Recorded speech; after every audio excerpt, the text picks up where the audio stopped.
New Zealand نے دوسرے ٹی20 میں بھی پاکستان کو شکست دے دی۔ نیوزی لینڈ نے 136 رنز کا ہدف 5 وکٹوں کے نقصان پر 14ویں اوور میں حاصل کر لیا۔ اوپنر ٹم سیفرڈ 5 چھکوں اور 3 چوکوں کی مدد سے 45 رنز بنا کر آؤٹ۔ فل اینل 38، مارک چیمپئن 1 رنز پر چلتے بنے۔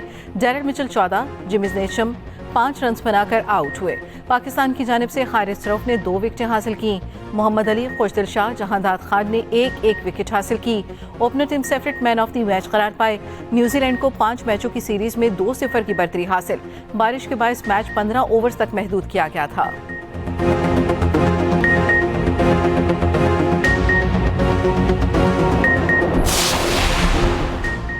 قومی سلامتی کی پارلیمانی کمیٹی کا ان کیمرہ اجلاس آج ہوگا۔ وزیر اعظم کی ایڈوائس پر اجلاس کچھ دیر بعد ہوگا۔ عسکری قیادت موجودہ سیکیورٹی صورتحال پر بریفنگ دے گی۔ تمام سیاسی جماعتوں کے پارلیمانی لیڈر، نامزد نمائندے اور متعلقہ وزراء شرکت کریں گے۔ مجموعی طور پر 122 اراکین پارلیمنٹ اجلاس میں شرکت کریں گے۔ شرکت کرنے والے ارکان کے نام بھی جاری۔ ان کیمرہ اجلاس کے لیے سیکیورٹی کے سخت انتظامات۔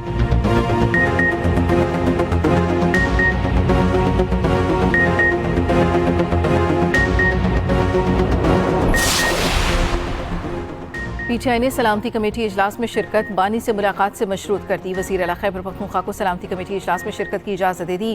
نیوز کانفرنس سے خطاب کرتے ہوئے سلمان اکرم راجہ نے کہا، بانی پی ٹی آئی کو پیرول پہ رہا کیا کر کے اجلاس میں بلایا جائے۔ ہم نے اس ملک کو ٹھیک اور فسطائیت کا خاتمہ کرنا ہے۔ عمر ایوب بولے، اچانک اجلاس بلا لیا گیا، ہمیں بانی پی ٹی آئی سے ملاقات کی اجازت نہیں دی جاتی۔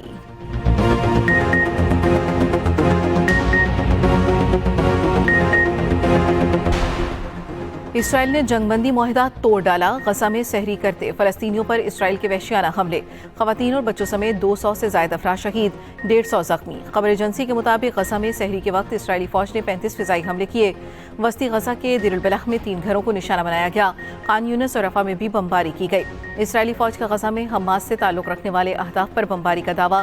دوسری جانب حماس کا کہنا ہے اسرائیل یک طرفہ طور پر جنگ بندی معاہدے کو ختم کر رہا ہے۔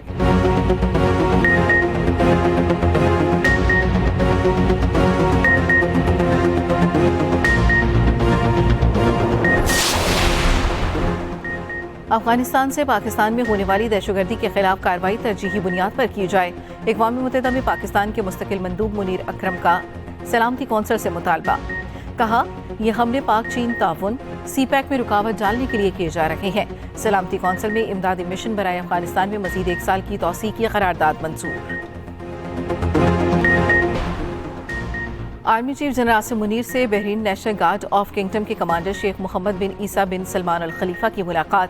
آئی ایس پی آر کے مطابق دونوں رہنماؤں کا علاقائی سلامتی اور 2 طرفہ فوجی تعاون کو مضبوط بنانے پر تبادلہ خیال۔ آرمی چیف نے مشترکہ سیکیورٹی چیلنجز سے نمٹنے اور خطے میں امن و استحکام کو فروغ دینے کے لیے تعاون پر زور دیا۔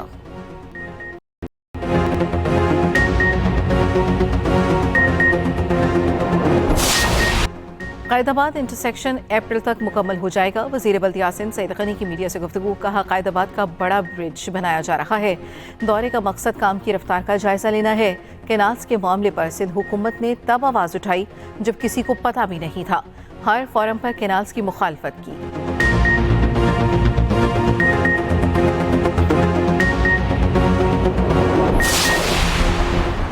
ہائی پاور سلیکشن بورڈ پر ایف بی آر کے گریڈ 21 سے 22 میں افسران کی ترقی روکنے کا حکم امتناع ختم۔ اسلام آباد ہائی کورٹ نے ایف بی آر کے وکیل کی حکم امتناع ختم کرنے کی استدعا منظور کر لی۔ ان لینڈ ریونیو اور کسٹمز افسران کی گریڈ 21 سے 22 میں ترقی کے لیے اجلاس بلانے کا حکم امتناع بھی ختم۔ جسٹس سردار اعجاز اسحاق خان نے گزشتہ سماعت کا تحریری حکم نامہ جاری کر دیا۔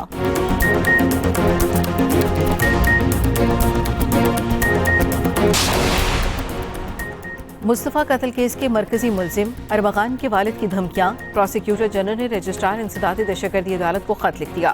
خط میں لکھا، کامران قریشی نے پروسیکیوٹر ذوالفقار ارائیں اور تفتیشی افسر کو گالیاں دی، ہراساں کیا۔ 10 مارچ کو صرف صحافیوں نے جج کے زبانی احکامات پر عمل کیا، دیگر موجود رہے۔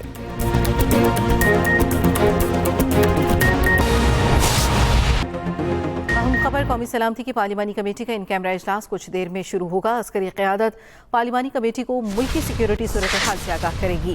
92 ارکان پارلیمنٹ پارلیمانی کمیٹی اجلاس میں شریک ہوں گے۔ وزیر اعلیٰ خیبر پختونخوا علی امین گنڈاپور بھی اجلاس میں شریک ہوں گے۔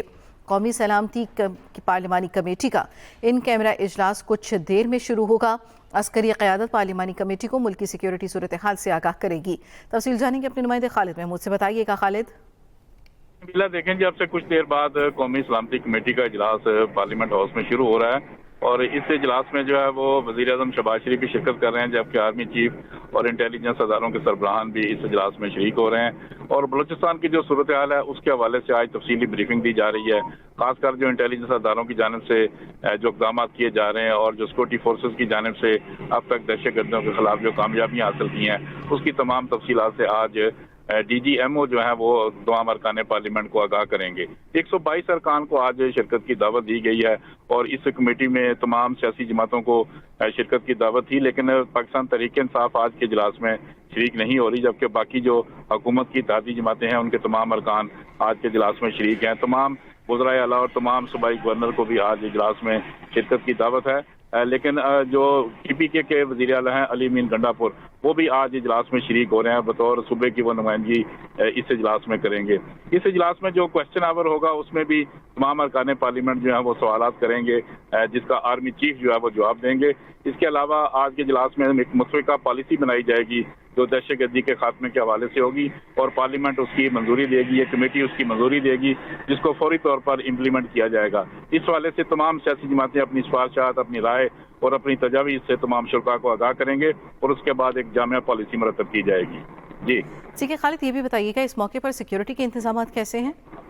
جی دیکھیں جی، اس حوالے سے چونکہ تمام جو مہمان آتے ہیں ہمیشہ پارلیمنٹ میں، ان کے داخلے پر پابندی ہے، اور میڈیا کے بھی داخلے پر آج کے دن کے لیے پابندی لگائی گئی ہے کہ میڈیا کا کوئی بھی رکن آج اس اجلاس میں کوریج کے لیے نہیں آئے گا، اور اس کے علاوہ اس پورے جو ریڈ زون کا علاقہ ہے اس کو بھی سیل کر دیا گیا ہے، اور یہاں پہ بھی کسی قسم کی آمد و رفت اس وقت نہیں ہو رہی، اور صرف ارکان پارلیمنٹ جن کو مدعو کیا گیا ہے اور ان کی تعداد 122 ہے، جن کے نام لسٹ میں شامل ہوں گے، صرف وہ پارلیمنٹ کی حدود میں داخل ہو سکیں گے۔ اس کے علاوہ کسی بھی غیر متعلقہ شخص کو آج پارلیمنٹ کی حدود میں داخل ہونے کی اجازت نہیں ہے، اور تمام جو سٹاف ہے سینٹ کا اور قومی اسمبلی کا، ان کو بھی ایک دن کی چھٹی جو ہے آج دی گئی ہے۔ صرف متعلقہ اور جو سیکورٹی پر مامور لوگ ہیں وہ پارلیمنٹ کی حدود میں موجود ہیں، جو کہ صرف ارکان پارلیمنٹ کے جن کے نام لسٹوں میں شامل ہوں گے ان کو آنے کی اجازت ہے۔ سخت انتظامات کیے گئے ہیں، ہر لحاظ سے فول پروف انتظامات ہیں، کیونکہ تمام جو ہمارے سروسز چیف ہیں وہ بھی اجلاس کے شریک ہو رہے ہیں، وزیر اعظم کے علاوہ انٹیلیجنس اداروں کے سربراہان بھی شریک ہو رہے ہیں، اس لیے سیکورٹی کے انتہائی سخت اقدامات کیے گئے ہیں۔ جی بہت شکریہ خالد محمود۔ پی ٹی آئی رہنما سلمان اکرم راجہ کہتے ہیں، ہم نے قومی سلامتی کی پارلیمانی کمیٹی میٹنگ میں شریک ہونے سے انکار کر دیا، ہماری طرف سے کوئی نمائندہ میٹنگ میں نہیں جائے گا۔ علی امین گنڈا پور بطور وزیر اعلیٰ خیبر پختونخوا اجلاس میں شریک ہوں گے۔ انہوں نے مزید کہا کہ بانی پی ٹی آئی کو پیرول پر رہا کیا جائے تاکہ وہ اجلاس میں شرکت کر سکیں۔ پی ٹی آئی رہنما سلمان اکرم راجہ کہتے ہیں، ہم نے قومی سلامتی کی پارلیمانی کمیٹی میٹنگ میں شریک ہونے سے انکار کر دیا۔ ہماری پولیٹیکل کمیٹی نے کل فیصلہ کیا، ایک طویل ہماری نشست ہوئی کہ جب تک ہماری عمران خان سے ملاقات نہیں ہوتی یہ عمل آگے نہیں بڑھ سکتا، ہم اس میں شامل نہیں ہو سکتے۔ اس لیے آج جو سیکیورٹی کمیٹی کی میٹنگ بلائی گئی ہے اس میں ہم شامل نہیں ہوں گے، تاہم علی امین گنڈا پور صاحب بطور وزیر اعلیٰ خیبر پختونخوا اس حیثیت میں وہ اس میں شامل ہوں گے اور اپنا موقف سامنے رکھیں گے۔ Army chief general Asim Munir سے Bahrain national guard of kingdom کے کمانڈر شیخ محمد بن عیسیٰ بن سلمان الخلیفہ کی ملاقات ہوئی۔ آئی ایس پی آر کے مطابق دونوں رہنماؤں کا علاقائی سلامتی اور دو طرفہ فوجی تعاون کو مضبوط بنانے پر تبادلہ خیال ہوا۔ آرمی چیف نے مشترکہ سیکیورٹی چیلنجز سے نمٹنے اور خطے میں امن و استحکام کو فروغ دینے کے لیے تعاون پر زور دیا۔ معزز مہمان نے پاکستان کی مسلح افواج کی پیشہ ورانہ مہارت کو سراہا۔ دہشت گردی کے خلاف جنگ میں پاک فوج کی غیر متزلزل کوششوں کو بھی سراہا۔ Army chief general Asim Munir سے Bahrain national guard of kingdom کے کمانڈر شیخ محمد بن عیسیٰ بن سلمان الخلیفہ کی ملاقات ہوئی۔ آئی ایس پی آر کے مطابق دونوں رہنماؤں کا علاقائی سلامتی اور دو طرفہ فوجی تعاون کو مضبوط بنانے پر تبادلہ خیال۔ آرمی چیف نے مشترکہ سیکیورٹی چیلنجز سے نمٹنے اور خطے میں امن و استحکام کو فروغ دینے کے لیے تعاون پر زور دیا۔ معزز مہمان نے پاکستان کی مسلح افواج کی پیشہ ورانہ مہارت کو سراہا۔ دہشت گردی کے خلاف جنگ میں پاک فوج کے غیر متزلزل کوششوں کو بھی سراہا۔